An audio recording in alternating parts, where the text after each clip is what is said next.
안녕하세요. 김태훈 목사입니다. 빵집 목사의 뚜벅뚜벅 메시지. 오늘은 창세기 묵상 8번째. 예수님 영접하고 복음 안에 있다는 것은 예수님 영접하고 복음 안에 있다는 것은 창세기 4장 16절에서 26절의 말씀 가지고 뚜벅뚜벅 메시지 시작하겠습니다. 자, 오늘 본문에는 하나님이 없는 문명, 하나님이 없는 문명을 이루는 이 가인과 그의 후손에 관한 이야기가 나옵니다. 특별히 오늘 본문에는 여러 가지 최초의 것에 관한 정보가 많이 나와 있습니다. 한번 슬쩍 살펴볼까요? 첫째입니다. 가인의 후손을 통해서 첫 번째 성이 축성되었습니다. 본문 16절의 말씀을 보면 가인은 에덴 동산에서 쫓겨나 에덴 동편의 노 땅에 거하였는데 그 땅은 에덴 동산처럼 안전한 땅이 아니었습니다. 결국 17절 말씀처럼 그는 인류 최초로 성을 쌓고 그 성의 이름을 자기 아들의 이름을 붙여서 에녹 성이라고 붙였습니다. 그처럼 성으로 둘러싸인 노 땅은 인류 최초의 도시라고 할 수 있습니다. 둘째, 본문 18절에서 19절의 말씀을 보면 가인의 6대손 라멕이라는 사람이 있습니다. 그는 능력있고 유력한 사람으로 이 문명이 발달한 와중에 두 아내를 취하죠. 본문 19절 말씀을 보십시오. 라멕이 두 아내를 취하였으니 하나의 이름은 아다요 하나의 이름을 실라며. 이 성경의 기록상 라멕은 하나님께서 정하신 일부일처라는 신성한 결혼 제도를 파괴시킨 최초의 인물이었습니다. 신성한 결혼 제도를 파괴시킨 최초의 인물. 세 번째는 여러분 20절 21절을 보시면 라멕은 첫째 아내인 아다를 통해서 야발과 유발 형제를 낳았는데 여기서 야발은 장막에 거하여서 육축을 치는 자로서 이 조상이 되죠. 그래서 인류 첫 목축업자 이렇게 부를 수가 있겠어요. 또 유발은 소금과 퉁소를 잡는 모든 자의 조상이 되면서 인류 첫 음악가가 되었습니다. 자, 넷째로는 22절 말씀을 보면 라멕은 둘째 아내 실라를 통해서 두발가인을 낳았는데 두발가인은 동철로 각양 날카로운 기계를 만드는 자, 그러니까 인류의 첫 과학자가 되었습니다. 다섯째, 23절 24절의 말씀을 보면 라멕은 최초의 시를 썼습니다. 이 구절 보면 한국어 성경으로는 산문처럼 이렇게 나와 있지만 영어 성경이나 원어 성경으로는 시로 되어 있습니다. 그 부분은 성경에 기록상 나와 있는 최초의 시자, 최초의 문학이라고 할 수 있겠는데 23절, 24절의 그 내용이에요. 라멕이 아내들에게 이르되 아다와 실라여 내 소리를 들으라. 라멕의 아내들이여 내 말을 들으라. 나의 창상을 인하여 내가 사람을 죽였고 나의 상함을 인하여 소년을 죽였도다.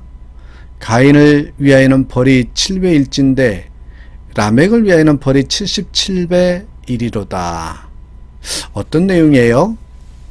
사람을 죽이고 나서 하나님을 조롱하는 시를 지어서 부른 것입니다. 가인이 자기 동생 아벨을 죽이고 나서도 하나님의 긍휼하심으로 누가 가인을 해롭게 한다면 7배의 벌을 받게 되지만 라멕은 자기 동생도 아닌 사람을 죽여서 그러다 보니 자기를 괴롭힌 자는 77배의 벌을 받아야 된다고 한 겁니다. 얼마나 이 폐역한 자리까지 나아간 것입니까? 여러분, 최초의 시와 문학이 아름다운 시와 문학이 아니라 완전히 하나님을 무시한 시였다. 이렇게 볼 수 있겠죠? 자, 그렇다면 우리 잘못된 문명이 말해주는 교훈 두 가지를 한번 보겠습니다. 이 문명이 발전한다고 해가지고 다 좋은 게 아니고 오늘 본문에 보면 그 잘못된 문명에 우리에게 주시는 교훈 두 가지를 말씀하고 있어요. 이 가인의 후손을 통해서 문명이 점점 진보되는 모습을 우리가 보는데 어떤 내용이냐면 첫 번째입니다. 인간 사회의 가장 큰 죄는 죄의 문제다. 인간 사회의 가장 큰 문제는 죄의 문제다. 가인의 후손을 통해서 문명이 이루어지는 것을 보면 이 아담과 하와의 타락으로 인한 또 한 가지 결과를 보게 됩니다. 아담과 하와의 죄 때문에 하나님과의 관계가 단절되고 그 다음으로는 인간과의 관계 또 환경과의 관계도 단절됩니다. 더 나아가서 사람은 죄 때문에 자신과의 관계도 단절됩니다. 이 자기 자신과의 관계가 단절된 사람은 보통 극단적인 두 방향을 가게 됩니다. 어떤 방향일까요? 여기 써놨어요. 하나는 본문 앞에 나와 있는 12절 말씀처럼 유리하는 자가 돼서 끝없이 방황합니다. 좋은 일이라는 사실을 알고도 그 일에 나서지 못하고 항상 주저주저하는 것은 자기와 단절된 삶을 살고 있다는 표시랍니다. 여러분, 온유함과 우유부단함은 다릅니다. 엄밀한 의미에서 우유부단함은요, 죄입니다. 죄.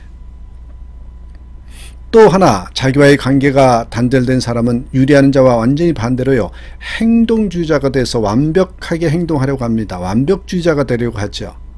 그러다 보니 남을 잘 믿지 못하고 괜히 완벽한 사람처럼 행동하는 그런 모습으로 타락의 결과도 생겨난 그런 죄이고, 여러분 또 이 모습도 타락한 결과로 생긴 죄란 말이죠.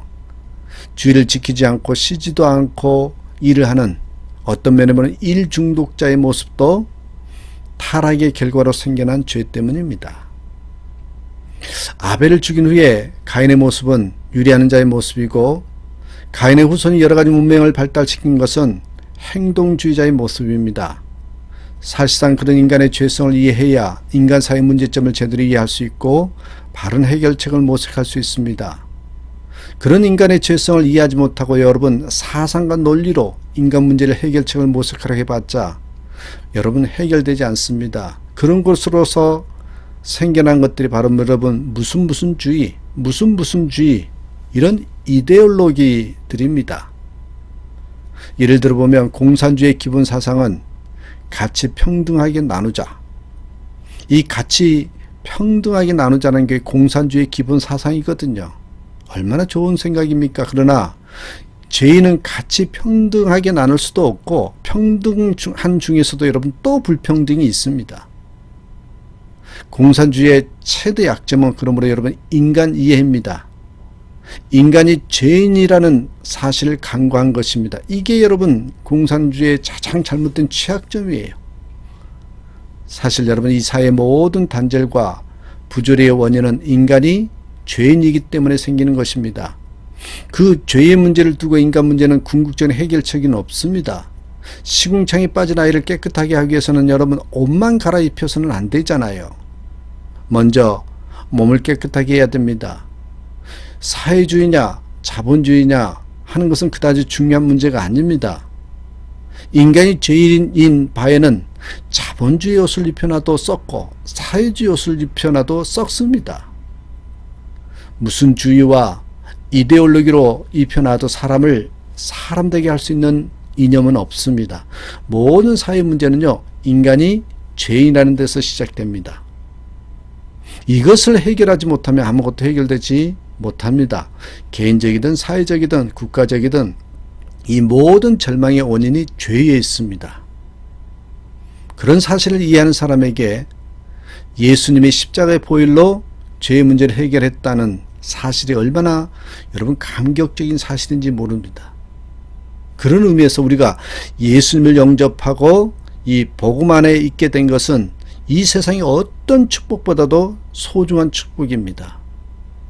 그 사실을 깊이 인식한 사람은요 범사에 감사하는 삶을 살 수 있습니다. 우리가 복음 안에 있어도 우리가 죄로부터 전혀 감염되지 않는 것은 아니지만요 우리가 복음 안에 있으면 더 이상 죄를 즐겁지가 않습니다. 이 죄가 즐겁지가 않아요. 결국 때가 되면 하나님께서 해결의 영을 부어주심으로써 이 죄의 문제를 극복하고 승리하게 된 것입니다. 그렇습니다, 여러분. 우리 인간의 모든 문제에는 여러분, 인간이 죄인이라는 데서 시작된다는 거 잊지 마십시오. 여러분, 두 번째로 이 잘못된 문명이 말해주는 두 번째 교훈은 뭐냐면, 죄 가운데 이루어진 문명은 축복이 아니다. 이 문장 기억하십시오.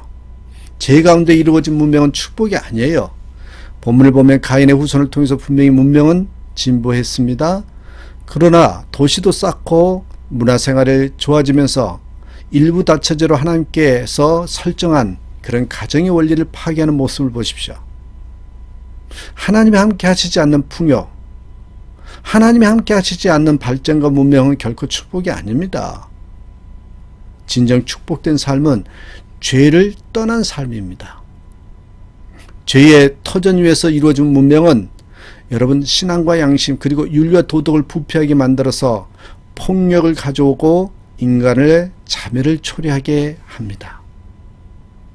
미국에서 처음 원자폭탄을 만들어서 실험했을 때 과학자들이 사막에다 철탑을 쌓아놓고 그 위에 원자폭탄을 달아놓고 수백 킬로 밖에서 스위치를 눌렀습니다. 마침내 원자폭탄이 터지자 그렇게 큰 철탑이 어디로 날아가 버렸는지 흔적 없이 날아가 버렸고 사막은 상상할 수 없을 정도로 깊이 팼습니다. 그 장면을 보고 과학자들이 땅을 치면서 통곡하면서 우리는 지옥을 창조했다. 우리는 지옥을 창조했다고 눈물을 흘렸다고 합니다. 문명이 잘못된 토대에서 발전하면 지옥을 창조하는 통로가 됩니다. 지금도 문명으로 인한 각종 부작용으로 영혼의 상실을 경험하고 있습니다. 요새는 성도들조차도 문명의 이기를 즐기면서 하나님을 찾는 열심이 상당히 줄었습니다. 사람들의 마음속에 이기주의와 기복주의가 만연해 있습니다. 그런 모습을 볼 때마다 앞으로 우리 사회가 어떻게 될까? 내가 이때 무엇을 할 수 있을까? 하는 생각이 때로 들지만 우리는 그런 상황 속에서도 결코 낙심하지 말아야 됩니다. 엘리야가 아방 때에 거짓 선지자와 악한 영과 싸우다가 지쳐서 하나님께 탄원하지요. 하나님이여, 다 바알에게 무릎을 꿇고 나만 남았는데 나도 죽어야 하겠사오니 하나님이여 죽여 주시옵소서. 그때 하나님께서 뭐라고 말씀하셨는가요? 엘리야야, 걱정 마라. 남은 자가 7천이다. 남은 자가 7천이라고. 지금도 마찬가지입니다. 세상은 어둡고 타락되어 가고 있는 것 같아도 아직 남은 자가 있습니다. 우리는 지금 남은 자가 되고 또 다른 남은 자를 부르는 일을 더욱 열심히 해야 합니다. 여러분, 전도가 무엇입니까? 남은 자를 부르는 일이고 남은 자를 만들어내는 일이 아니겠습니까? 전도는 누가 해야 됩니까? 당연히 우리가 해야 합니다. 아무리 사이가 어두워도 낙심하지 말고 빛을 비추면서 살아야 되겠죠. 어두울수록 적은 빛이라도 더 밝게 비칠 것입니다. 이 세상에는 두 종류의 사람이 있습니다. 하나는 가인과 같은 사람이고 또 하나는 아벨과 같은 사람입니다. 분명히 이 두 종류밖에 없습니다. 중간자의 삶은 없습니다. 우리는 둘 중에 하나 온전히 속하도록 해야 합니다. 군대에서 중간에 서서 요령 피우는 사람은 비겁한 사람입니다. 그런데 그런 중간적인 생활이 요새 성도들의 삶의 전반에 배어 있다는 것이죠. 어떤 분은 교회에 깊이 들어가면 골치가 아프다고 적당히 믿겠다고 합니다. 그런 사람들을 보면 똑똑한 것 같지만 어리석다는 생각이 듭니다. 물론 여러분이 1등 신자가 되려면 골치가 아플 수도 있습니다. 그러나 적당히 믿고 중간지대에 걸쳐 살면 골치가 사라지고 문제가 없습니까? 그렇지 않습니다. 사람이 초래하는 모든 문제와 골치는 오히려 적당히 살기 때문에 생기는 것들입니다. 여러분, 이 옛날에 문, 이렇게 여닫이 문은 있지요. 열고 닫고 할 때 그 사이에 끼 있으면요, 열 때 다 얻어 터지고요, 닫을 때 얻어 터져요. 중간에 있으면 그렇습니다. 사실 무엇이 복된 삶인지 모르고 흐리멍텅하게 사는 것은 복이 아닙니다. 아벨처럼 살려면 때로는 골치 아픈 일도 겪을 수 있으나 그런 과정을 통해서 하나님이 주시는 축복은 엄청난 축복입니다. 우리는 천국 갈 때까지 적당히 믿지 말고 앞서는 그리스도인이 되었으면 좋겠습니다. 정리합니다. 우리가 예수님을 영접하고 복음 안에 있게 된 것은 이 세상의 어떤 축복보다 소중한 축복입니다. 그 사실을 깊이 믿고 있는 사람이 범사에 감사하는 삶을 산다는 것이죠. 우리가 복음 안에 있어도 우리가 죄로부터 전혀 감염되지 않는 것은 아니지만 우리가 복음 안에 있으면 더 이상 죄가 즐겁지 않다는 거예요. 죄에 대해서 두려움이 있다는 거예요. 그러면 때가 되면 하나님께서 회개의 영을 불어주셔서 그 문제를 극복하고 승리하게 된다는 거. 다시 한번 하나님 감사합니다. 내가 예수님을 영접하고 복음 안에 있게 된 것을 그렇게 고백할 때 그 축복이 정말 큰 축복인 것을 깨닫게 되고요. 감사하는 삶을 산다는 걸 잊지 마시고 다시 한번 예수님을 영접하고 복음 안에 있는 그런 삶을 사는 저와 여러분 되시기를 부탁드립니다. 오늘도 나는 예수님 때문에 행복합니다. 나는 예수님 안에 있어서 평안이 넘칩니다. 이렇게 고백하며 하루를 시작하고 하루를 마무리하는 그런 삶이 되기를 간절히 축복합니다. 감사합니다.